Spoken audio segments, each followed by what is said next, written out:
Hello, lovelies. What if the pyramids weren't built by dragging stone by stone up a ramp?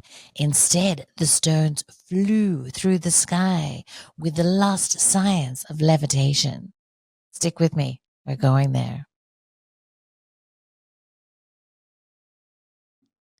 For centuries, we've been told the same story, that the pyramids were built by dragging stone after stone up these mega long ramps using labor and brute force. Egyptologists repeat it so often, it makes it sound as if it's almost fact. Yet no one has ever reconstructed one of these ramps, at least on the scale required to build the Great Pyramid. No one has shown how tens of thousands of these mega blocks could be raised and set with such incredible precision using these methods, right? So the story is thin as ice, if you ask me anyway.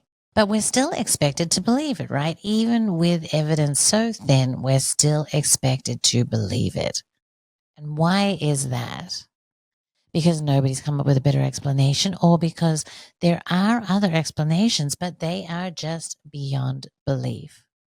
Because the alternative might be simply unthinkable to those that exist in the materialist prison paradigm.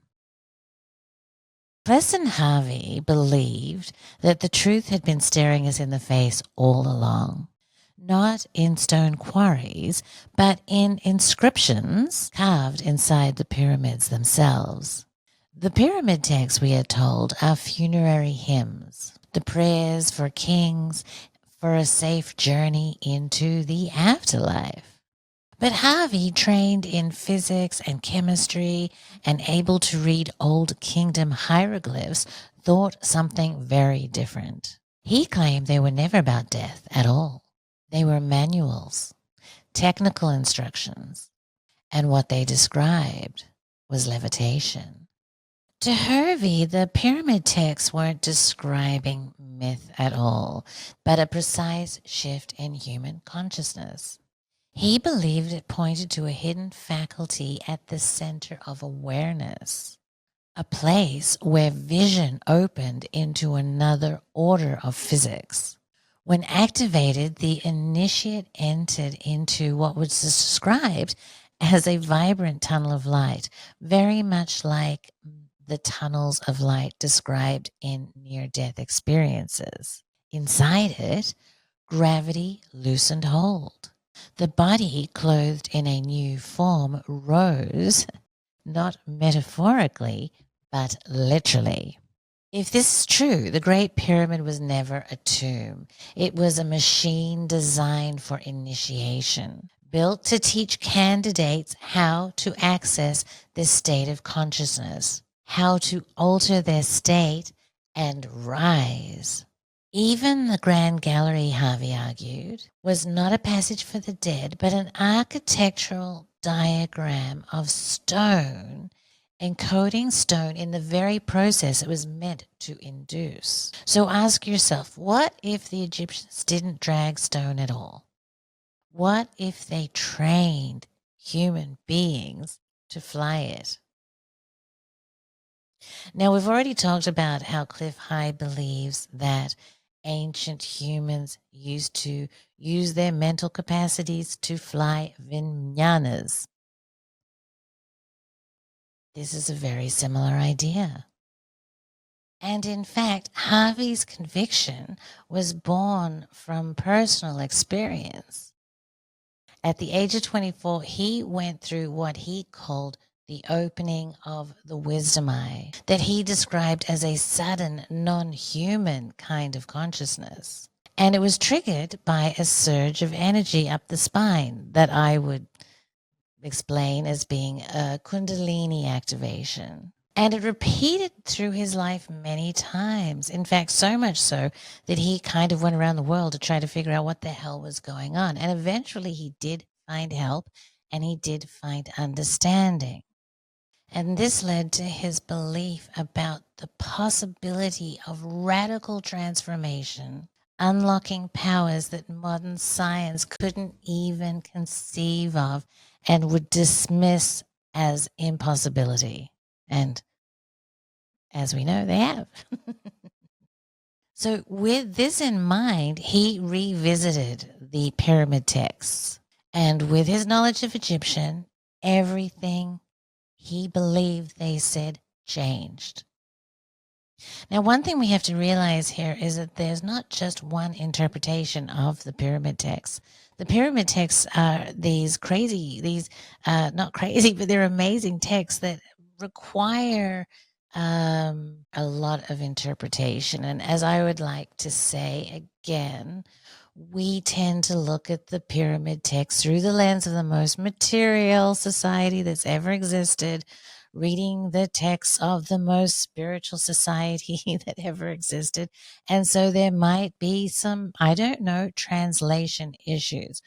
One of the translations that I really love is that of Jeremy Nadler, who sees the pyramid text as more of a shamanic undertaking rather than a funerary rite.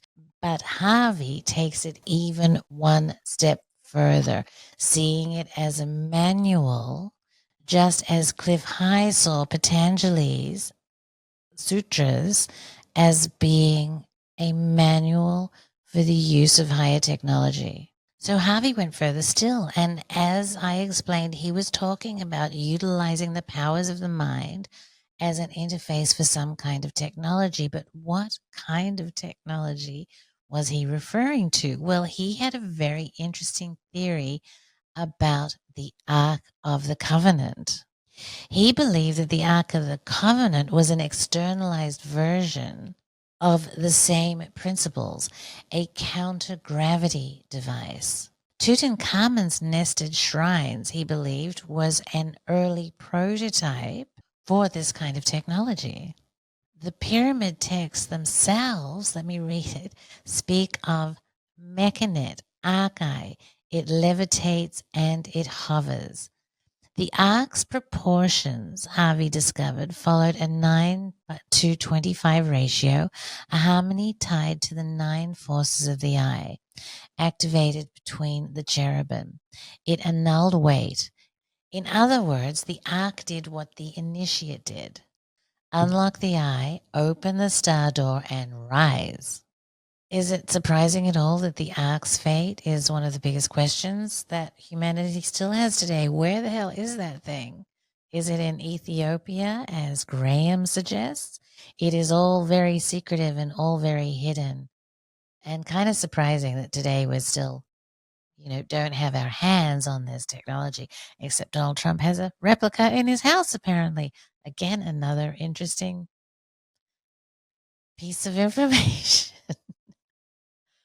Egyptologists still insist that the pyramid texts are funerary texts. Yet Harvey proved that the word levitation, the idea levitation, showed up in them again and again and again, not as poetry, but as proof of transformation, the proof that the initiate had attained a certain level of consciousness awareness. But this power was not cheap.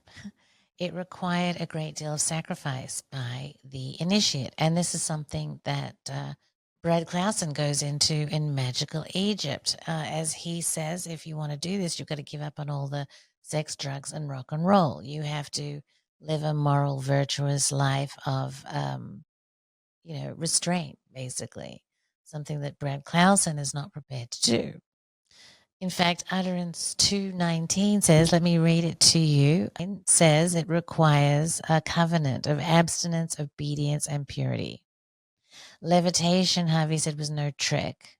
It required technique, discipline, and moral force. All of these things do, in fact, impact the nervous system. Indeed. One of the other interesting things as a correlate is that Cliff High talked about the fact that only men with intact nervous systems were able to fly vinyanas. In fact, men who had undergone circumcision were not qualified to do that. So we do have corollaries here between the two stories as it pertains to one's nervous system. I find that really interesting. So, why are we taught that the human body is just a piece of meat and these stories of incredible powers that we contain are so suppressed? Well, if you talk to Ingo Swann, or if you had talked to Ingo Swann about it, he would have explained that it's all about power. That if we remember who we truly are, then the powers that seek to control us would have a very difficult time. You see, there's only one thing that the powerful need. There's only one thing that the people in power need, and that is the powerless. And if we were to get on to these amazing abilities that the pyramid texts tell us that we have, that Patanjali's tell us that we have, that Ingo Swann tells us that we have, that this woman on Rogan just the other weekend was saying that we could speak to the dead, then possibly we would become incredible threats to those that want to control us. So, my lovelies, I'm going to keep building the case that part of this problem that we have is the materialist prison paradigm that keeps us trapped within a mental cage that prevents us from even understanding the human capacities that we were born with.